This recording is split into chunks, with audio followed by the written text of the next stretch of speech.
Hey guys, it's John Leaping Exotics here, and this is a spider freeway. So the genes that go into this would be spider, yellow belly, and let me think, gravel versus asphalt. So the difference is a spider highway is a spider yellow belly gravel, and a freeway is a spider yellow belly asphalt. They are almost identical, and I can't pretend to say that I can tell the difference, especially in combinations, but we're gonna stick with what we were told, so that's what we're gonna do. But look at this. Okay, this is my hand moving, not the snake. So this snake is a spider gene. Let's see, let's actually try to get it to do something. And guess what? No wobble. No wobble. This thing is solid. Flip it over, it rights itself immediately. I mean, ball pythons don't always right themselves immediately, but let's see if we can get it to do it. Okay, so where would it actually want to? See how it's keeping its head in the appropriate direction all the time? It's not flipping around, doing anything crazy at all. And people are saying, should just not make these, because there is a chance that, especially if you breed one with a lot of wobble, that you might pass on that wobble trait that is detrimental. Let's see. Oh, look, he corrected. That's what they're supposed to do. See how it's maintaining orientation with its head facing right ways up, even though I'm spinning it all over the place. Even other snakes with multi-genes, I mean, even normals sometimes don't correct their heads immediately. This thing, yeah, now he's pissed. He says, why are you doing this to me? Well, yeah.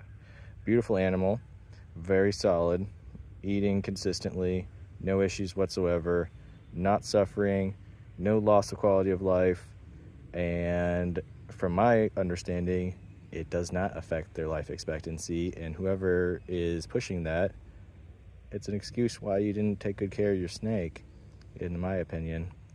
If you can't keep it to the same length as any other snake, it's not that it's the gene, it's you. That's my opinion. Or obviously there can of course be internal issues that have nothing to do with the spider gene, but yeah, that is not a scientifically supported claim, so I really don't like it when people push claims that are not accurate about animals that they are discouraging people about. Spiders, in my experience, eat very well. They do miss sometimes, but so do all ball pythons. I will say they miss probably a little bit more than other ball pythons, but they do have a, generally speaking, in my experience, a even higher prey drive than an average ball python. So they will be more excited about eating than the average ball python. And I've actually seen a lot of spiders that are a little bit overweight because people are feeding it as much as they want, as it wants, and then it gets really big. I've had one that was 3,500 grams, which is pretty big for a ball python. And she was a good breeder. She laid 9 eggs. The babies were solid. She was solid. Everything was good. But I think that just in general, people kind of want to control what other people do and regulate the ethics by which we run our lives.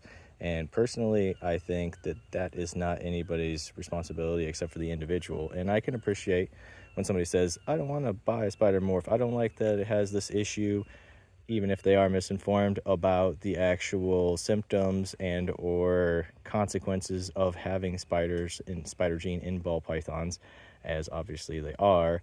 But I don't have a problem with you disagreeing with me breeding them and selling them. I just don't like it when you inform other people incorrectly about the qualities of said snakes. So just another video addressing that. I don't typically really breed for spider or anything like that. There's a couple combinations I think are extremely pretty, so I still do have a couple pairings that aim for those, like the banana calico spiders and stuff like that. I have no problem making those, and if nobody wants to buy them, I will keep them myself because I think that they're awesome. And honestly, they will still sell because they are awesome, and as long as the snake is healthy and solid and not having any issues and it's not going to affect its life expectancy, then the quality of life claim that people make when an animal has some characteristic that you don't like is not accurate. So, for example, albinism. Albinism is, by definition, problematic and affects their quality of life. They can't be in bright lights. It damages their corneas if they're in bright light. Is that something that we're going to discourage people from breeding? I haven't heard anybody talk about albinism. It's pretty interesting. Okay, what else? Leucistics, yeah, generally speaking, more sensitive to light, and obviously in a natural environment, they are predated upon. That's why you don't find white snakes crawling on the ground in your grass. You find black and brown ones, or green ones, or other colors that blend in with the environment. That would naturally be extremely negative mutation.